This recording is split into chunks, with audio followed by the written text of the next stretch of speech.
The live TV, सच सबसे आगे।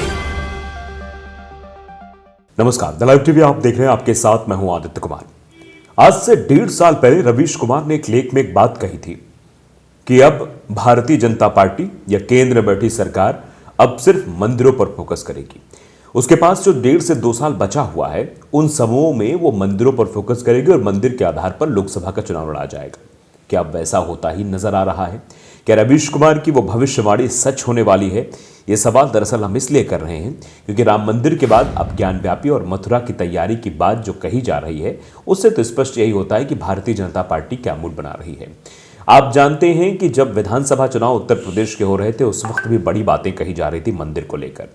जो इस समय डिप्टी सीएम केशव प्रसाद मौर्य हैं, उन्होंने भी उस वक्त कहा था कि काशी और अयोध्या के बाद अब मथुरा की बारी है, यानी मथुरा में भी विवाद उत्पन्न करने की कोशिश है। तो क्या 2024 का लोकसभा चुनाव मंदिर पर लड़ा जाएगा?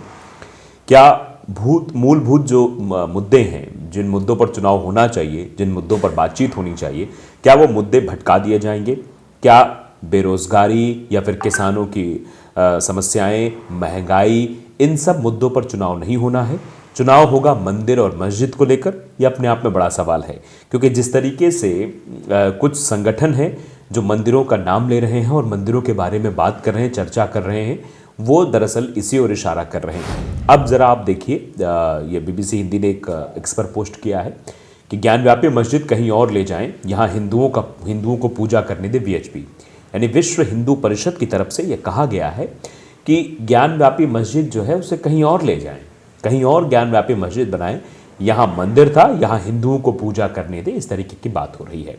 अब दरअसल इस तरीके के बयान और इस तरीके के घटनाक्रम और बढ़ने वाले हैं, क्योंकि आप जानते हैं कि 2024 का चुनाव नज़दीक है। तो 2024 से पहले महिमा मंडन करना, मतलब इलेक्शन से पहले, 2024 तो लग गया है, इलेक्शन से पहले महिमा मंडन करना, इस तरीके की चीज़ें करना, ये होती रहेंगी और इनको बढ़ावा भी दिया जाएगा। ज्ञानव्यापी मस्जिद कहीं और ले जाएं, इसका क्या मतलब बनता है कि ज्ञानव्यापी मस्जिद को कहीं और ले जाएं, ये कहने का? अब जरा आर्टिकल भी देख लेते हैं क्या कुछ इसमें कहा गया है।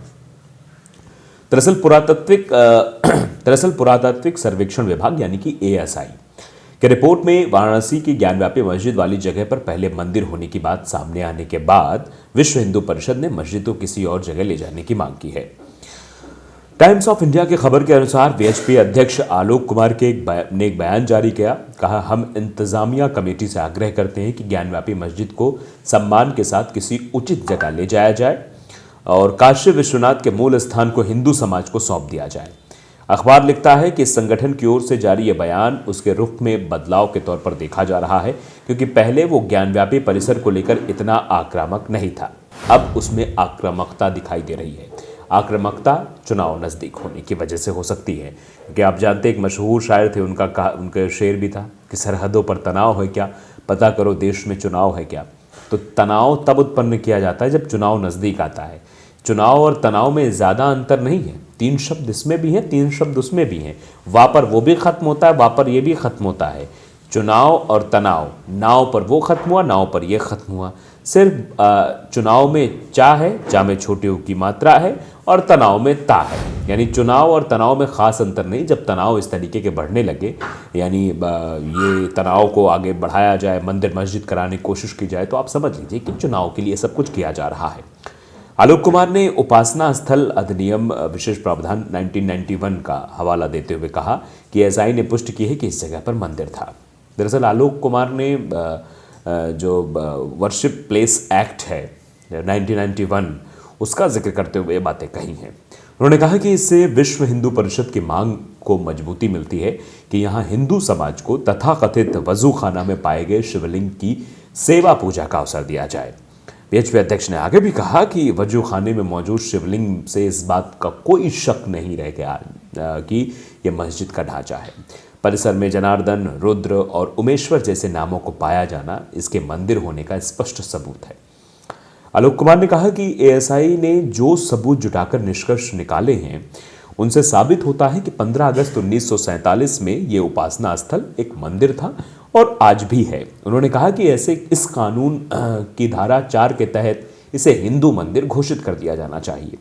उपासना स्थल कानून कहता है कि भारत में 15 अगस्त 1947 को जो धार्मिक स्थान जिस स्वरूप में था वो उसी स्वरूप में रहेगा, उसकी स्थिति में कोई बदलाव नहीं किया जा सकेगा। अखबार आगे भी लिखता है कि विडंबना यह है कि कुछ लोग इसी कानून का हवाला देकर इस जगह पे यथास्थिति बनाए रखने की मांग कर रहे हैं। यानी मुस्लिम पक्षकार जो हैं वो भी प्लेस वर्शिप ऑफ एक्ट 1991 का जिक्र कर रहे हैं, और ये जो हिंदू पक्षकार हैं ये भी यही बात रख रहे हैं कि अब देखिए बीएचपी के जो अध्यक्ष आलोक कुमार है वो भी यही बात कहते हुए नजर आ रहे हैं कि वर्शिप प्लेस एक्ट 1991 जो है उसके आधार पर 1947 यानी कि 15 अगस्त 1947 जब हमारा देश आज़ाद हुआ, आज़ादी के बाद में जो आज़ादी के बाद से जो जैसी स्थिति में था, जो धार्मिक स्थल हिंदुओं का था हिंदू का, मुस्लिम का था मुस्लिम का, ईसाई का था ईसाई का, उसमें कोई परिवर्तन नहीं किया जाएगा। इसमें राम मंदिर को इससे अलग रखा गया था क्योंकि राम मंदिर का मसला पहले से था, तो राम मंदिर को इससे इतर रहकर ये मसला आगे बढ़ाया गया था। तो इस एक्ट के तहत अब इस एक्ट का जो जिक्र किया जा रहा है वो वीएचपी के आलोक कुमार करते हुए दिखाई दे रहे हैं। उनका ये साफ तौर पर कहना है कि इस एक्ट के तहत 1947 के बाद ये जगह परिवर्तित की गई है। यहाँ पर वजू खाना बनाया गया, इसको ज्ञानव्यापी मस्जिद बनाया गया, जबकि यहाँ पर शिवलिंग है वो वजू खाना नहीं है जिस पर वजू करते हैं वो लोग। इस तरीके की बातें हो रही हैं। तो अब सही कौन है ये तो कोर्ट निर्धारित करेगा। एएसआई की रिपोर्ट भी अब सबमिट होने जा रही है और कोर्ट निश्चय करेगा कि आखिरकार वहाँ मंदिर था या फिर मस्जिद है। अगर 1991 की बात है, 1991 के एक्ट की बात है, प्लेस ऑफ वर्शिप एक्ट की बात है, तो उसमें सीधे तौर प्रावधान है कि आज़ादी के बाद अगर किसी चीज़ में छेड़खानी हुई है तो उसको यथास्थिति बनाई रखी जाएगी, जो पहले था वैसा ही रहेगा। तो अब किसके दावों में सच्चाई है अब आगे की बात है। आगे कहते हैं विश्व हिंदू परिषद ने कहा कि वो मानता है कि भारत के दो प्रमुख समुदायों में प्रेम भरे रिश्ते बनाए रखने के लिए सही कदम उठाना जरूरी है। बीएचपी प्रमुख आलोक कुमार ने कहा कि एएसआई का एक आधिकारिक और विशेषज्ञ संस्थान है जिसने जिला जज की रिपोर्ट सौंपी है। इस रिपोर्ट में पुष्टि होती है कि मस्जिद को एक अहम मंदिर को ढहा कर बनाया गया है, यानी जो ज्ञानव्यापी मस्जिद बनाई गई है काशी में उसको एक मंदिर गिराकर बनाया गया है। उन्होंने कहा कि मंदिर का एक हिस्सा जिसे पश्चिमी दीवार कहा जाता है वो हिंदू मंदिर का बचा हुआ हिस्सा है।